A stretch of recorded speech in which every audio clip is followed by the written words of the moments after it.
Welcome to the video tutorial for the frying pan pizza recipe from my cookbook, 3 Doughs 60 Recipes. Once your dough is ready, preheat a 12-inch frying pan over a medium-high heat with a little bit of olive oil, and then turn on your broiler or grill and set the oven rack to the top third of the oven. Then you're going to stretch out your pizza dough. I like to use the steering wheel method, so I sort of press the dough ball out and make kind of a handle around the edge.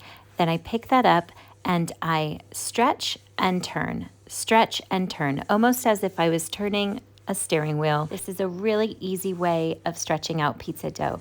Then place that onto the floured surface and slide your knuckles underneath the dough and stretch it out like this until it reaches the size that will fit into your frying pan. Then you can get started on my 1-minute pizza sauce from my cookbook. This is from the frying pan pizza recipe as well.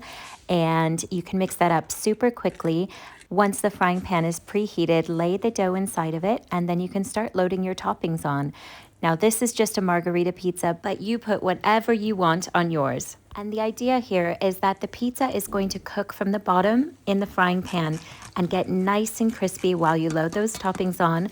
And then once it's golden brown, you're going to transfer that under the preheated broiler or grill and let that finish baking for about 3 to 4 minutes or until it's reached the color that you want your pizza to be. Then you can load on any additional fresh toppings. Here I've just put on some fresh basil, parmesan, and extra virgin olive oil.